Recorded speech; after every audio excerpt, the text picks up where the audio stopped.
Kavuye impamvu batamufunze bari umusanze mu rutana n'urw'abandi, ariko impamvu batamufunze cyangwa se muri rihabu ni umwana w'umuyobozi. Nyina niwe ushinzwe amatora cyangwa arakomeye cyane, ni umuyobozi, ntabwo bari gutwara umwana w'umuyobozi kumufunga. Kubera ko uyu nguyu we yisanze mu birori, abandi bari kujyana muri rihabu kandi bafatiwe hamwe. We tuvuge ko Kavuyo nta biyobyabwenge bamusanzemo. Kavuyo ibimogi bamusanzemo urumogi rw'urunyamerika, kandi urunyamerika ruri international, ntabwo rufongerwa. Gufatanwa n'abandi mugafatirwa mu cyaha kimwe, hanyuma mugahabwa ibihano bitandukanye. Nk'abanyamakuru cyangwa abasesenguzi ntibabura kubyibazaho. Ariko kandi hari fact mwavuze, muvuga ko nk'icyo kintu uri kuvuga ngo abasha kuba baramusanzemo urumogi cyangwa se yamwereye ahantu byemerewe. Hari n'indi mpamvu, hari level, ari umwana w'umuyobozi nabyo. Amakuru bayampereye igihe, inkuru nyigenza gake, ariko nayivuzeho abantu nkujya kuri TikTok, inkuru narayivuze. So Oswakimu, amakuru nari mfite icyo gihe, ntabwo mu kabari bafasha abahanzi batatu gusa, bari kumwe n'abandi bantu b'abaturage basanzwe nyine badafite batisanga muri showbiz, nabo babafunganye, nabo bimbwira ko muri gereza harimo abantu 6 hariya muri Godiyari. Kugeza amasaha sindamenya niba nani ihuye hagiyeyo aba bahanzi 2 gusa, ariko muri abaturage hatarimo bagize abataranye ibiyobyabwenge batagiye muri rihabu. Ntabwo byo ndabishobora kubisobanukirwa. J'espère ku makuru mfite ko abagiye muri rihabu ari aba 2. Inkuru yanditse mu kinyamakuru ku gihe ababashije kuyisoma muraza kutubwira niba hagiye bano 2 gusa cyangwa hari abandi badafite nandi mazina azwi bagiyeyo. Ibyo ngibyo ntabwo byo bintaje inshinga. Reka nge n'ubu ntabwo bashaka kuvuga ku baturage basanzwe. Abaturage basanzwe ntacyo bayandebaho, ngiye mvuga kuri ibi byamamare. Oswakimu, muri ibi byamamare rero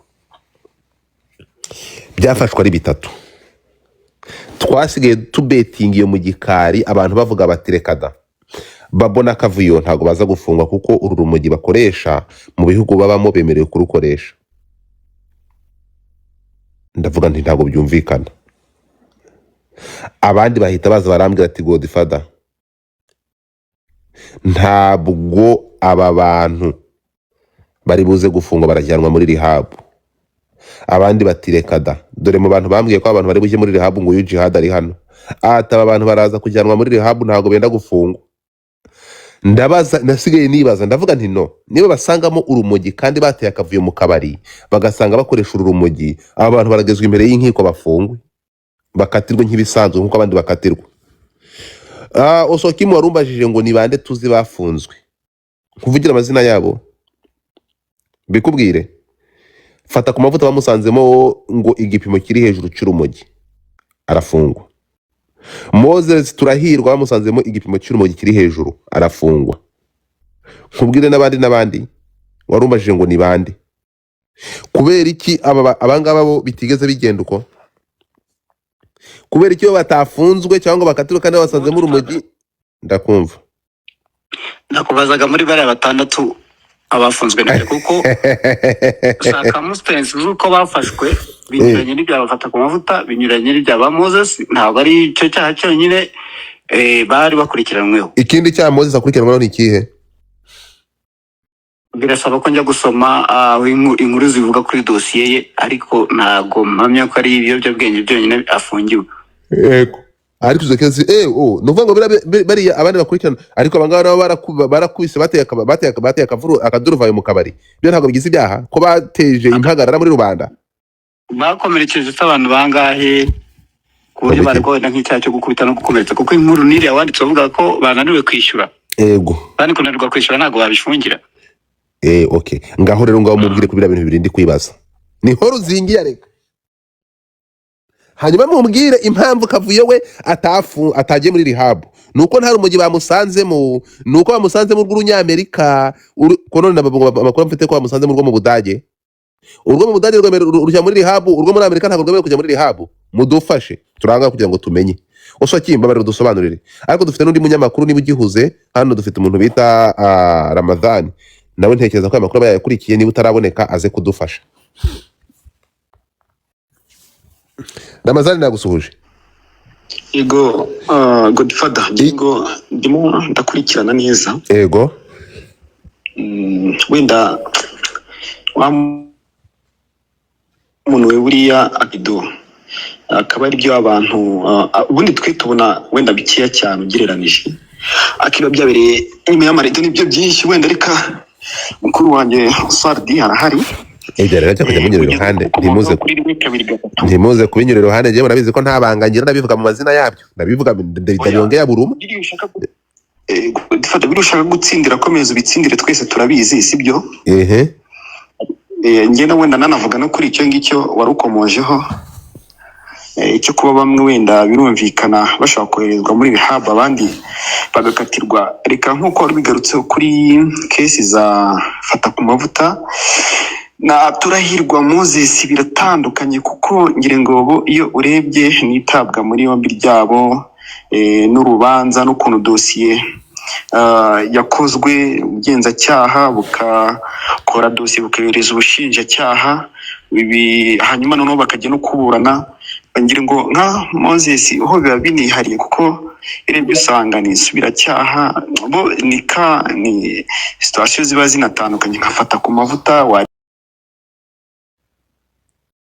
abanyamakuru muzaje kubaza RIB impamvu yamufunga. Oya ndababujije nta hantu uretse gato hari ahantu bigeze kandi ndasaba kugira ngo abantu bajye basaba ijambo hari ahantu bigeze batangaza ko Kavuyo ari mu bafunzwe ntaho twabonye harahari ntaho twabonye rero kuba biri gutangazwa cyangwa biri kuganirwaho ko yaba atarafunzwe kandi iyo RIB itarigeze imufunga umva ari ukuganira gusa ariko oya ngaho reka kutuvanga umaze utega amatwi wumva ikiganiro please ndagusabye kuko ugiye kutuvanga bara muri bahano so dufite impamvu Kavuyo yarafashwe yafatwe turi kugendera kuri source ariko Kavuyo batangaza niyo mpamvu ibintu byatwaye igihe kirekire kugira ngo batangaze ifungwa ry'aba bantu ubundi turabizi ko ibyamamare iyo bifunzwe iyo bafashwe gutya muri amanyanga nkaya ngaya ntago bimara iminsi 3 ariko nababwiye ngo murebe igihe nakoreye iyi nkuru ayikoreye ku tariki 7 kandi barafashwe tariki 5 atari 6 aha ngaha murebe igihe batangarije inkuru njyewe nahamagaye nagerageje gusesera ahantu hose kugira ngo mbaze niba abantu bafunzwe abantu bose barankatira aha ngaha njye ntangazi iyi nkuru muyitegereza tariki 7 natangaje ko Kate Kavuyo umuntu bita aba bahanzi uko ari 3 bafunzwe inkuru yabaye pending abantu bafungwa mwibanga twaje gutangarizwa ko abantu bafunzwe ari bande mujye kugihe mujye kureba inkuru itangazwa ntabo Kavuyo yigeze agaragara ko yigeze afungwa ariko njyewe kugira ngo ntangaze inkuru mu iperereza ryanjye nyuma naje gucukumbura nza gusanga reka nze posting iyi video kugira ngo mubirebe ko ngiye byo bari kubabwira reka mbereke iyi video murebe hano kuri iyi nkuru byabaye ngombwa ko njya gushaka inkuru ya nyayo ko Kavuyo adafunzwe mwihangane gatoya where is it kanze nyizane kambereke ntabwo ari ibintu biba byoroshye so nukuvuga ngo icyo ngira babwiye ni iki ngiki reka nze manza n'iyi nkuru hano okay ngiye kwandikaho nibaze ngo kubera iki uyu nguyu we atagiye muri rehab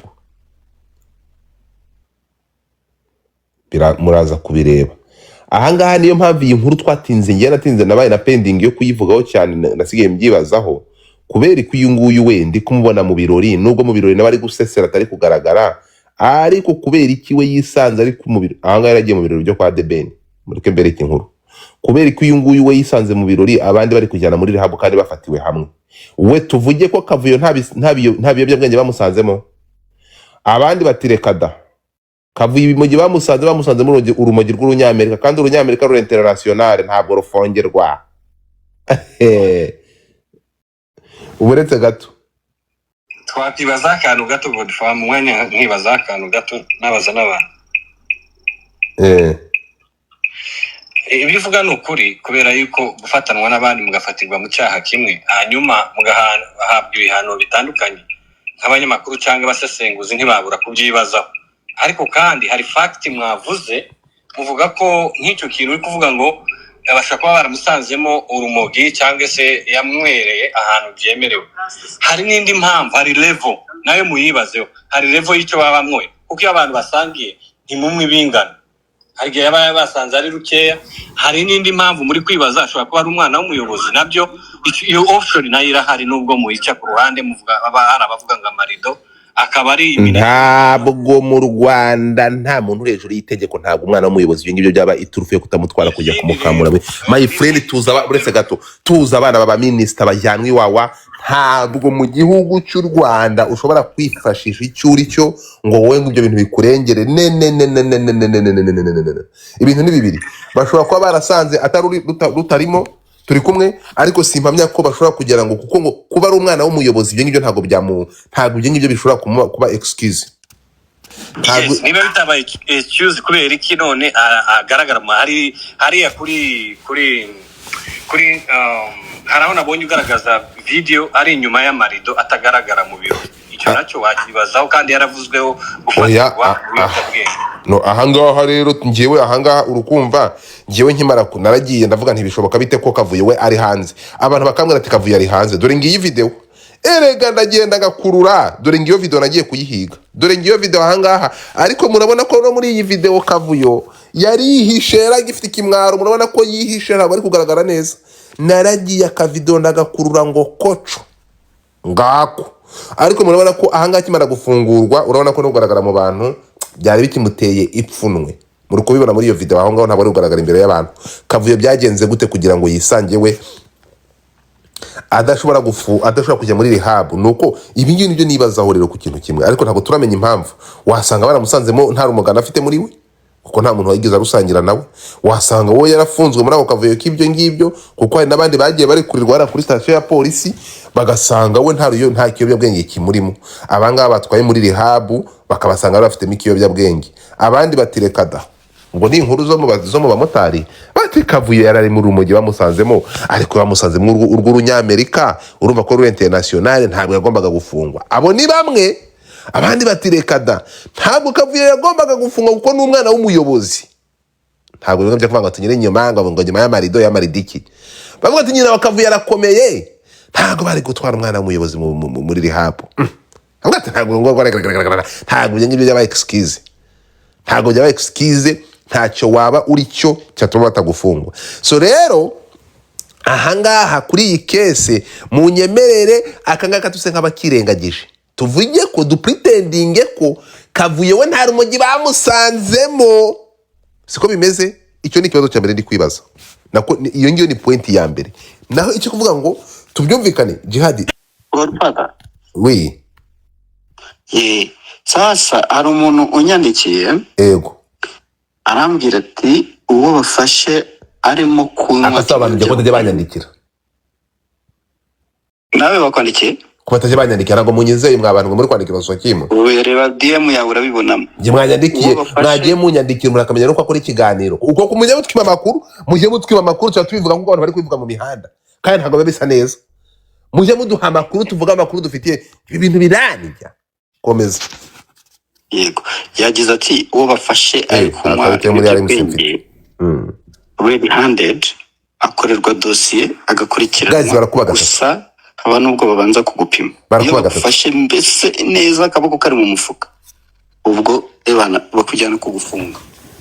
Ariko iyo waketswemo ibiyobyabwenge kubera hari imyitwarire runaka wagaragaje idahwitse, bakagupima bakagusangamo ibiyobyabwenge, ujyanwa muri rehab. Nuko byanditse namusabye niba ahantu byanditse, niba ari procedure y'amabwiriza. Arakubwiye ngo aranditse ngo iyo bagufashe urimo kunywa ibiyobyabwenge, yego, ibyo bita red handed, neza kugufatira mu cyuho uri kubinywa. Yego, ubwo baragupima, byanze kunze baranabibona, bakagukorera dosiye ikajyanwa muri RIB. Cyangwa RIB ubwari nayigukorera cyangwa polisi. Hanyuma iyo ugaragaje imyitwarire idahwitse bakagukekamo ibiyobyabwenge, bakagupima bakabikunamo, ujyanwa muri rehabilitation center. Nuko yanditse, namubaje niba hari aho byanditse cyangwa se niba ari imikorere imenyerewe gusa, ubwo ntegereje igisubizo. Ntuza bararamufatanye turahirwa cyangwa basanze yararunyoye rumuzuyemo.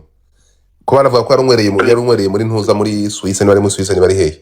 hari urwo bamubonyemo, hari akabure babonye mu myenda ye. Okay, kagiye urumva ko bitangiye gusobanuka. Urumva ko binakaze noneho iyo barugusanganye niba guys barakuba gatatu, barakora sniper, barakuba gatatu mu maraso ho mu sniping iri kuri TikTok, please sniper cyangwa iwawe, kuko byitwa ko urubitse kurubika noneho bigufungisha burundu, ni burundu harya oya bigutwara muri gereza ya barabwira kuvana ahantu hamwe urujyana ahandi. Bura nka Moses we yaburanaga asa nk'urimo kwikwegera, kuko yavugaga ko yarwambukanye ruvanye hanze arwinjiza mu Rwanda atarabizi. Icyo gihe rero icyaha cyo gutunda ebana kirakaze. Igihe ni burundu, ntekereza ko ari burundu, ndaza kubisoma ndabifite ahantu henshi cyane. Aho kubinywa gusa, ubihawe, ubiguze ukanywa, ubicuruza nanone ameze nk'ubihinga, ameze nk'ubitunda, ameze nk'ubihunika. So reka tube dukomeje. Reka aho ngaho icyo ni icyambere rero. So tuvuge ko rero tugende kugendera kuri iki ngiki, kuri iyi nkuru ziri kuvuga ko Kavuyo bamurekuye kuko we ngo basanze ngo afite mu Runyamerika. Sorry, navugaga nafunze. Navugaga nti ku byerekanye n'uyu musore uvuga ko we akomoka mu mbyeyi yari umwana mu bayobozi, ngo hari impamvu ibyo bari kuvuga. Abantu turi kuvuga ibyo abantu bavuga, turi kuvuga ibyo abantu bari kuvuga, kandi urumva ko bari kuvuga mukabyumva. Hano bamwe bati Kavuyo bamusanzemo urumogi rw'Urunyamerika, niyo mpamvu batamufunze atagiye muri rehab. Abandi bati Kavuyo nta rumogi bamusanzemo, urumva ko bari babayoye kubera Kavuyo bari bateje, kandi ntabwo ibyo bintu bakoze byo kutishyura nako Kavuyo ntabwo ari byaha bifungisha abantu, niyo mpamvu bamurekuye. Icyo ni icya kabiri abantu bari kuvuga, bati Kavuyo nta rumogi bamusanzemo. Abandi bati rekada Kavuyo impamvu batamufunze nuko yakoresheje urumogi rw'Urunyamerika, kandi ruri international, kandi n'Umunyamerika yemerewe kurunywera ku isi hose. Abandi bati rekada Kavuyo impamvu batamufunze barumusanzemo ngo n'urutana n'urw'abandi, ariko impamvu batamufunze cyangwa cye muri rehab ni umwana w'umuyobozi. Nyina niwe ushinzwe amatora cyangwa arakomeye cyane, ni umuyobozi, ntabwo ari gutwara umwana w'umuyobozi kumufunga. Niyo mpamvu bamurekuye. Muri ibi bitatu ntabwo turamenya ukuri ngo ni ukuhe, ariko icyo ubuyobozi icyo ngeyo ndacyamaganye ndakirahiye, ntabwo byabaho mu Rwanda rw'uyu munsi. Ntabwo ibyo ngibyo ni ukubeshya. Ntabwo mu Rwanda rw'uyu munsi umuntu yareka kujya gufungwa cyangwa areka guhanwa ngo kubera ari umwana w'umuyobozi. Tugiye tubona benshi, uretse n'abana b'abayobozi n'abayobozi babaha ba nyina, twagiye tubabona no kugeza ku muyobozi wa polisi mukuru papa bamugenda akajya kuryozwa ibyo yakozwe kanswe ngo mwana w'umuyobozi n'ubuyobozi. Ntabwo ibyo bikora mu Rwanda rw'uyu munsi. Izo ni conspiracy z'abantu, ariko nta marangamutima. Ntabwo ibyo byatuma batamuzirika. Nta muntu hejuru y'amategeko mu Rwanda, n'abayobozi b'ibigo bikomeye barabazirika. Twabonye Bamporiki bamutwara bakamuha bene wabo. Twabonye umuyobozi wa polisi ninde harya wa mugabo ninde Gasana agenda bakamuzirika, n'abandi twagiye tubahereza ingero zanyu mwagiye mubabona. Ibi ngibi byo rero iki ngiki tukirambike hasi, nta muntu hejuru y'amategeko. Tugaruke kuri iki kintu cy'uko we ankuru mu gihugu international afite n'ubwene gihugu bumwemerera kurunywa. Ariko binakasa mutwe. Icyo ni kimwe. Hanyuma tugaruke no kuri iki kintu wenda ko ntabwo bamusanzemo. Ahanga muraza gucuzinga ikintu kimwe bitewe n'ukuntu muri kubyumva n'amakuru mufite. Tugaruke kuri aka kantu rero mutigeze muvugaho Oswakimu. Uru rumogi rumaze kumera nk'imvange, rumaze kumera nk'ibirayi byo kwa Nyirangarama. Uru rumogi rumaze kumera nk'imboga zo kuri Bazirete. Uru rumogi ruvahe? Uru rumogi ruvahe? Uru rumogi rurahingwa mu Rwanda. Ni ya kanabisi bari baje guhinga mu Rwanda izajya ikorwamo ibinini. Yareze niyo abahanzi bari kunywa nk'abari kunywa ikigage. Hari umwobo umeze nk'imwe muri Isiraheli, bariya ziranyeshyamba cyangwa biriya byihebe binyuramo bijya gutera muri Isiraheli, wapfumuwe ukawunyuzamo uru rumogi. Ko tuzi ko imipaka y'u Rwanda idanangiye, uru rumogi runyura he rwinjira mu gihugu? Ko rumaze kuba rwinshi.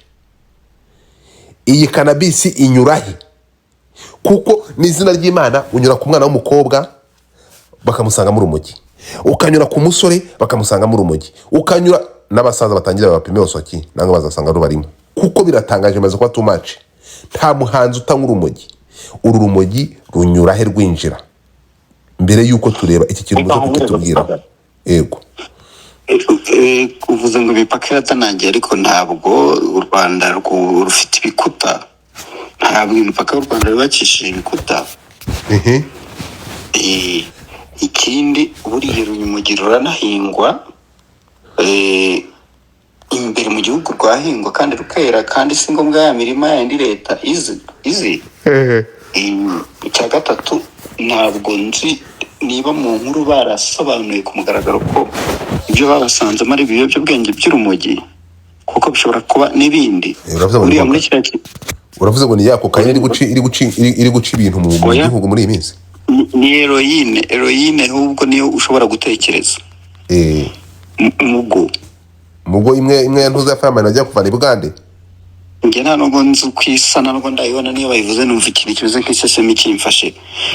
Hari umusaza umwe wigishaga hara muri Kashi wavuze ngo niba bayikora icyo gihe, sinzi niba narabyumvise neza, ashobora kuba narumviranye, bikorwa mu magufwa y'abapfu. Ndapfu ikorwa oya, sinzi ibintu bavangamo ngo bituruka mu magufwa y'abantu bapfuye, nyine nawe urabyumva. Ndagira ntibyantangaza.